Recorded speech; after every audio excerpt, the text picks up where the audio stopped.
Assalamualaikum warahmatullahi wabarakatuh.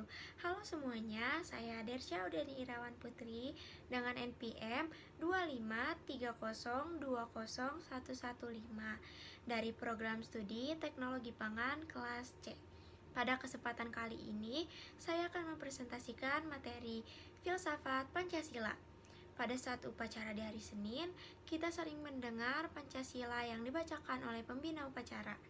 Nah, pada presentasi ini saya akan membahas apa itu filsafat Pancasila, bagaimana cirinya dalam sistem filsafat, dan mengapa penting bagi kehidupan berbangsa dan bernegara. Kita mulai dari pengertian dasarnya. Secara umum, filsafat adalah upaya manusia untuk mencari kebenaran yang mendalam dan rasional tentang hakikat kehidupan, hakikat manusia, dan hakikat dunia. Sedangkan Pancasila adalah 5 dasar kehidupan berbangsa dan bernegara. Pancasila yaitu 1. Ketuhanan yang Maha Esa, 2. Kemanusiaan yang adil dan beradab, 3. Persatuan Indonesia, 4. Kerakyatan yang dipimpin oleh hikmat kebijaksanaan dalam permusyawaratan perwakilan, dan yang terakhir 5. Keadilan sosial bagi seluruh rakyat Indonesia. Jadi, filsafat Pancasila berarti refleksi yang mendalam tentang nilai-nilai yang terkandung dalam Pancasila sebagai pedoman hidup bangsa.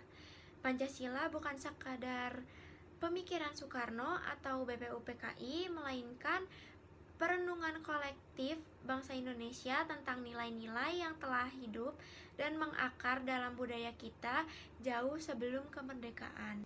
Sebagai sebuah sistem filsafat, Pancasila memiliki beberapa ciri penting. Yang pertama, bersifat menyeluruh dan terpadu.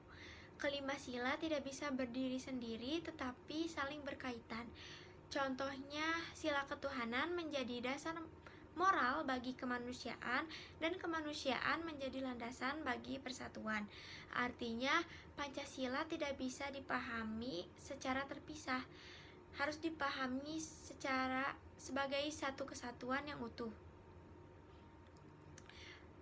Adapun yang kedua, bersifat rasional dan fundamental.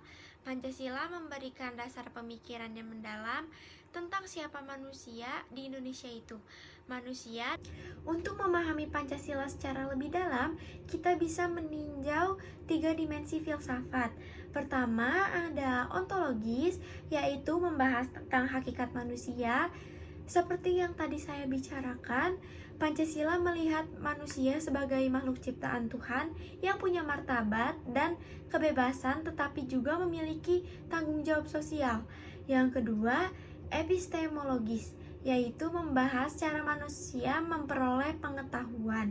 Pancasila menolak pandangan ekstrim yang hanya mengandalkan rasio semata, tetapi tidak menolak nilai spiritual. Jadi pengetahuan harus berpadu antara akal, moral, dan iman. Yang ketiga ada aksiologis, yaitu membahas tentang nilai. Pancasila mengandung nilai-nilai utama seperti keadilan, kemanusiaan, gotong royong, dan demokrasi. Nilai inilah yang menjadi pedoman moral bangsa Indonesia.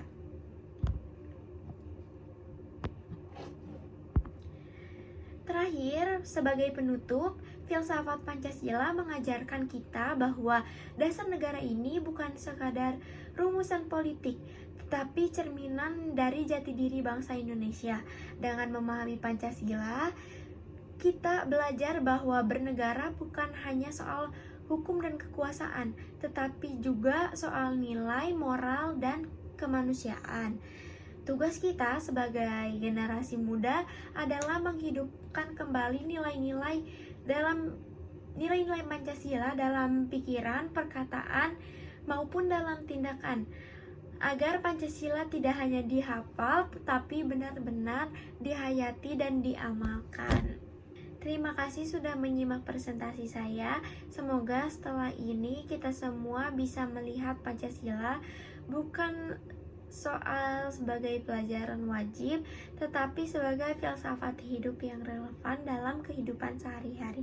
Wassalamualaikum warahmatullahi wabarakatuh.